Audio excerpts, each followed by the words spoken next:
인생을 송두리째 앗아간 그들이 나를 동지라 불렀을 때 나는 결심했습니다. 이 나라는 죽어도 지키겠노라고. 북한의 고위급 기술직으로 평온한 삶을 살던 한 남자. 어느 날 갑자기 들이닥친 보위부 요원들에 의해 그는 한순간에 조국의 반역자가 되었습니다. 하지도 않은 간첩 혐의, 억울함을 호소할수록 돌아오는 건 뼈가 부서지는 고문과 차가운 감옥 바닥뿐이었습니다. 구사일생으로 보위부 이송 도중 탈출에 성공해 중국의 어두운 뒷골목을 전전하며 한국으로 망명한 그가 대한민국 국정원 조사실에서 처음 마주한 것은 놀랍게도 취조실의 조명이 아니라 김이 모락모락 나는 소고기 미역국이었습니다. 보위부의 매질보다 더 무서웠던 국정원의 따뜻한 배려. 억울한 누명을 썼던 한 남자가 대한민국이라는 거대한 품 안에서 어떻게 무장해제되었는지 그 경악스러운 3일간의 기록을 지금 공개합니다. 인천공항을 통해 입국한 그를 기다린 건 차가운 수갑이 아니었습니다. 국정원 안가로 이송된 시각은 밤 9시. 북한 보위부였다면 잠도 재우지 않고 자백을 강요하며 발길질이 시작됐을 시간입니다. 하지만 당직 요원은 무심한 듯 전화를 걸었습니다. 여기 사람 한 명 왔어. 저녁 못 먹었다는데 미역국에 밥 좀 넉넉히 차려줘. 잠시 후 차려진 밥상 앞에서 그는 얼어붙었습니다. 찰기가 도는 흰 쌀밥, 진한 고기 향이 진동하는 소고기 미역국, 그리고 바삭한 김 2팩과 계란 프라이 3개. 북한에서 보위부에 끌려가 죽음의 문턱까지 갔던 그에게 이 소박한 밥상은 공포 그 자체였습니다.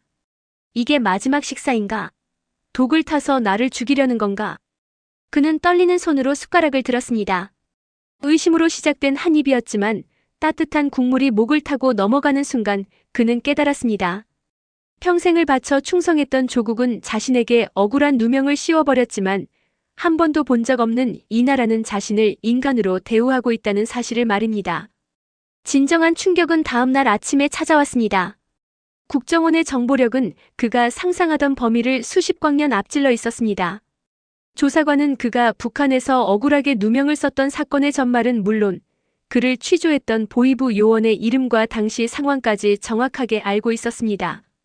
거기 평안남도 평성, 자네가 잡혀갔던 보위부 구치소 말이야. 그때 자네를 때렸던 그 요원, 지금은 다른 곳으로 좌천됐어. 자네 억울한 거 우리가 다 안다네. 조사관의 한마디에 그는 온몸에 전율이 일었습니다. 대한민국은 이미 그가 누구인지, 그가 겪은 고통이 무엇인지 전부 알고 있었습니다. 우린 자네를 범죄자로 보지 않아. 우리 국민이 될 사람으로 보고 있지.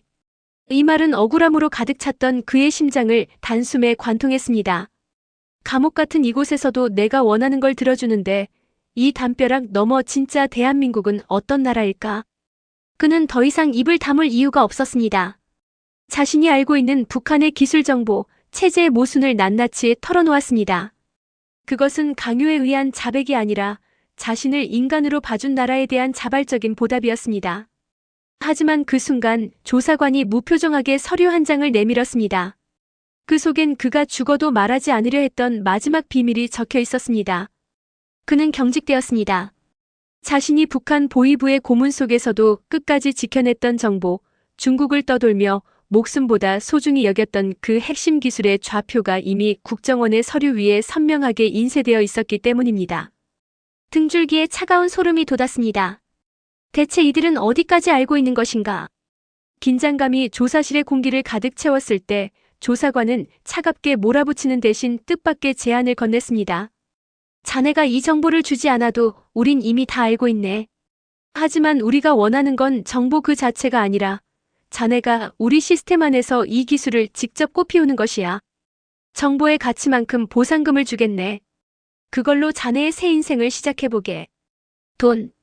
북한에서는 오직 생존과 뇌물을 위해 존재했던 그 비루한 종이장이 이곳에서는 자신의 가치를 증명하는 정당한 포상으로 치환되는 순간이었습니다.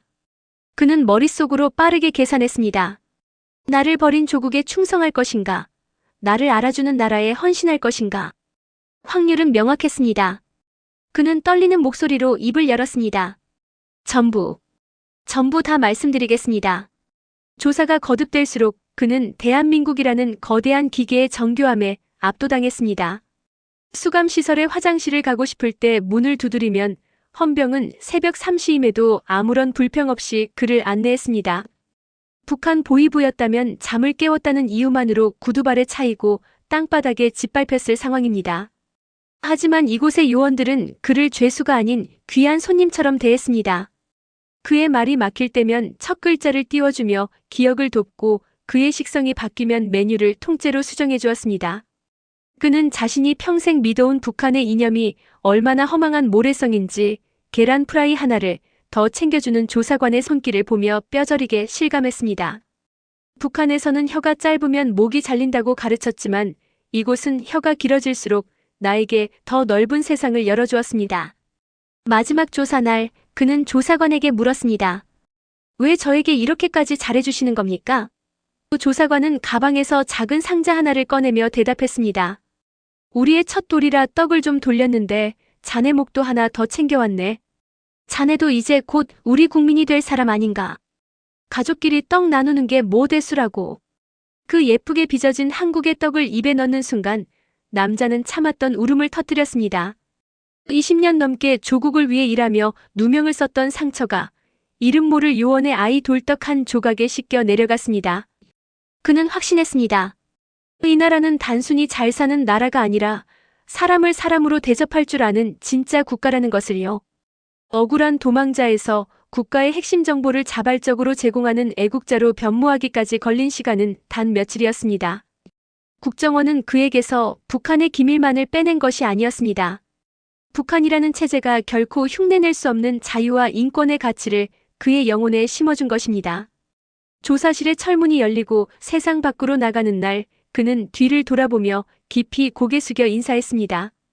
자신을 때리고 짓밟던 북한 보위부 요원들에겐 단 한 번도 보이지 않았던 진심 어린 예우였습니다.